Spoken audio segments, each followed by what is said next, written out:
The Adventures of Tom Sawyer.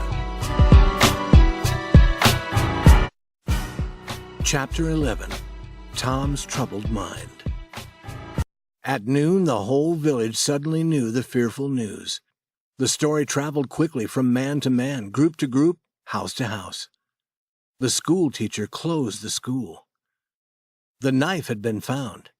It was known to be Potter's knife, and Potter had been seen washing himself in a small stream in the very early morning. When seen, he had run away.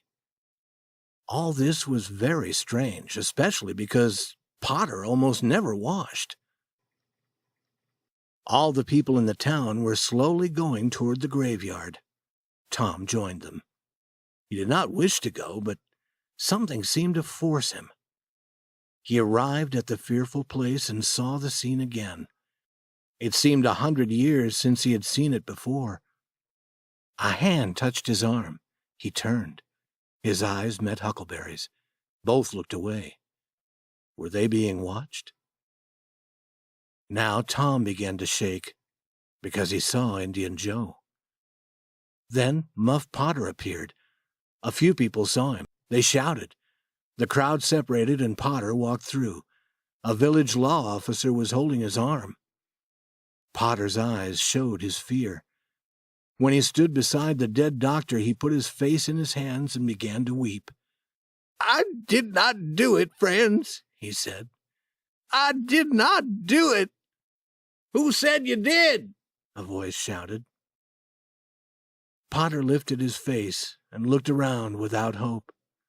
He saw Indian Joe and said, "Oh, Indian Joe, you promised me that you would never—" "Is this your knife?"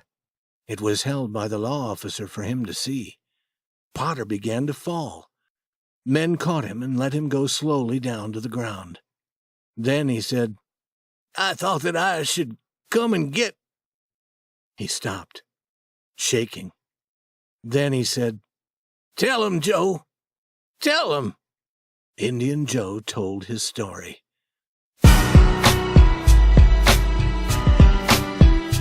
Huckleberry and Tom stood not able to speak, and with eyes wide with fear. They expected the skies to open with a sudden storm to strike down Indian Joe. But he finished his story and stood there, living and whole. They wished to tell the truth, but they did not dare. During a week after this, Tom could not sleep well. One morning, Sid said, "Tom, you talk in your sleep so much I can't sleep half the night." Tom's face became white and he looked away. "This is bad," said Aunt Polly. "There's something in your mind, Tom. What is it?" "Nothing." But Tom's hand was shaking. He could not lift his cup. "And you say fearful things," Sid said. "Last night you said, 'It is blood, it is blood.' You said that again and again. Then you said, 'Do not hurt me, I will tell.'" "Tell what?" Aunt Polly said. "I understand. It is that killing. I dream about it also." Mary said that she also dreamed about it. And then Sid stopped talking. Slowly, Tom's mind grew quieter, and his sleep was easier. Almost every day during this bad time, Tom went to the jail window and gave Potter some small gift. Then he felt happier. The village people wanted to put Indian Joe in jail also.